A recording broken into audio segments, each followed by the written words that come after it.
आज हम देखने वाले हैं राजयक्षमा की संप्राप्ति। तो देखिए इसका जो 4 प्रकार के इसके श्लोक बताए गए हैं उन चारों को ही हम डिकोड करेंगे, जो कि पहला है आयथा बल आरंभम के नाम से। ठीक है, तो देखिए जो ये वाला है आयथा बल आरंभम, जिसमें कि जो अपनी शारीरिक शक्तियों से अधिक कार्य करने वाला है, तो उसमें क्या क्या करेगा, तो युद्ध अध्ययन, युद्ध करने का कहने का मतलब है कि अपनी शक्ति से अधिक शक्ति वाले पुरुष से युद्ध करना। अध्ययन कहने का मतलब है कि अत्यधिक काल तक उच्च स्वर से अध्ययन करना। ठीक है, भाराद मतलब यहाँ पे कहने का मतलब है कि जो भार ढोता है, जो ज़्यादा भारी चीज़ों को ढोता है, और उसके साथ ही जो अधिक रास्ता चलता है। ठीक है, उसके बाद है लंघन। ठीक है, लंघन के लिए बताया गया है कि जो अत्यधिक लंघन करते हैं। ठीक है, उसके बाद है प्लवन कहने का मतलब है जो तैरना होता है, जो ज़्यादा तैरते हैं उनके लिए प्लवन आदि भी। ठीक है, तो इस प्रकार आपको इस श्लोक में पता चलेगा कि जो तो यहाँ पे जो भी है वो जितने भी आपको यहाँ पे वर्डिंग्स मिलेंगे वो यही बता रहे हैं कि साहसजन्य जो कार्य होता है उसके करने से क्या होगा। तो देखिए यहाँ पे लिखते हैं कि आयथा बल आरंभम। ठीक है, जो हम बल आरंभ मतलब आयथा जो बल कर चुके हैं, साहसिक कार्य कर चुके हैं, उसके वजह से क्या होगा, तो उर्सी मतलब यहाँ पे कहने का मतलब है कि जो उर प्रदेश है वो फट जाएगा। ठीक है, उर प्रदेश फट विच्छेदते। ठीक है, उर प्रदेश जो है वो फट जाएगा, और उससे होगा क्या कि वायु प्रकोपित किसको करेगा, दोष को। दोष कौन कौन से होगा, तो पित्त और कफ को दूषित करके क्या करेगा, पूरे शरीर में गमन करवाएगा। ठीक है, जिससे कि हमारा राजयक्षमा होगा। तो ये जो है ये पहला है आयथा बलारंभम साहसिक कार्य। तो इसमें आप देखेंगे कि सबसे पहले अति साहस वाले जो निदान बताए गए हैं वो करने से क्या होगा, फुसफुस में क्षत होगा। क्षत होने से क्या होगा कि उरह क्षत हो जाएगा, और उरह क्षत होने से वात का जो है प्रकोप होगा। उसके बाद क्या होगा कि वात जो है कफ और पित्त को उभाड़ेगा और स्रोतों अवरोध करेगा, जिससे कि शोष और राजयक्षमा की उत्पत्ति होगी। इसके बाद जो इसका दूसरा श्लोक है वो है वेग संधारण का। तो वेग संधारण में क्या है, तो श्लोक देखेंगे अपन। तो देखिए हम जब श्लोक देखते हैं तो वात मूत्र पुरुषाणाम मतलब वात मूत्र और पुरुष का निग्रहात करेंगे यदा नरः। तो जो वात मूत्र आई हुई अपान वायु है या मूत्र है या मल है, ठीक है, इनका जो निग्रह करते हैं, ठीक है, वेगों को रोकते हैं। तदा वेग प्रतिघातात मतलब जो वेगों को रोक लेते हैं, तो उससे क्या होगा कि कफ और पित्त समीरने, इनको जो है इनको रोकने से जो वायु है वो कुपित होगी, और किसको दूषित करेगी, वो करेगी कफ को और पित्त को। ठीक है, ये क्या करेगी कि कफ और पित्त को उनके जगह से, उनके स्थान से उभाड़ेगी और कहाँ लेकर जाएगी, तो ऊर्ध्व तिर्यक अधश्चा एव विकारान कुरते अनिला। मतलब ये क्या करेगी कि ऊर्ध्व तिर्यक और अधा प्रदेश में, ठीक है, यहाँ पे जो है ऊर्ध्व तिर्यक और अधा प्रदेश में गमन करेगी। ठीक है, तो जब इसका हम संप्राप्ति देखते हैं तो देखिए वेग का संधारण होगा, जिससे कि जो कुपित वायु होगी वो कफ और पित्त को उभाड़ेगी। उभाड़ने के बाद शरीर में ऊर्ध्व अधा और तिर्यक प्रदेश में गमन करेगी। स्रोत अवरोध होगा, जिससे कि धातु क्षय होगा, और उसके साथ ही यहाँ पे शोष और राजयक्षमा होगा।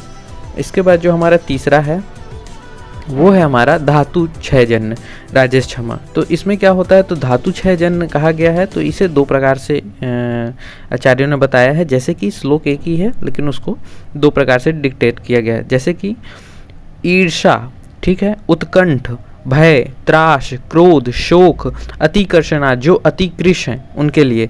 ठीक है, ये सब बताया गया है। ये आप इनको एक निदान ऐसा मानिए, और फिर एक और निदान मानना है इस श्लोक में, जो कि है अति व्यवाय। जो अति व्यवाय करते हैं, ठीक है, अनशन करते हैं, उनके में क्या होता है, शुक्र और ओज जो है हीयते, ये दोनों क्या होता है, ये दोनों की शुक्र और जो ओध होता है वो क्षय हो जाता है।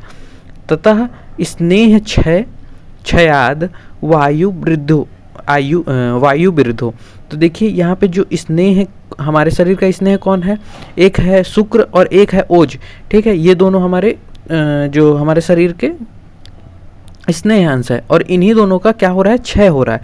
तो अगर क्षय होगा तो उससे क्या होगा, वायु जो होगी वो वृद्ध होगी, और वृद्ध होने के कारण दोष में कौन आएगा, तो पित्त और कफ को ये उदीर्यने मतलब उन दोनों को उभाड़ कर फिर से पूरे शरीर में गमन करवाएगी। ठीक है, और जिससे कि शोष होगा और शोष के बाद राजेश क्षमा हो जाएगा। तो देखिए यहाँ पे अगर हम देखें तो ईर्षा, भय, त्रास आदि का निदान सेवन करेंगे जिससे कि शरीर अतिकृश हो जाएगा। अतिकृश से यहाँ पे क्या होगा, त्रिदोष प्रकोप होंगे, कफ आदि, कफ प्रधान। फिर जो है स्रोतस अवरोध होगा, और स्रोतस अवरोध होने के कारण क्या होगा कि रस आदि धातुओं का उचित रूप से पोषण नहीं होगा, जिससे कि अनुलोमन क्रम में धातु क्षय होगा। देखिए यहाँ पे जो विशेष है वो आपको देखना है कि अनुलोमन और प्रतिलोमन एक ही श्लोक में है, ठीक है।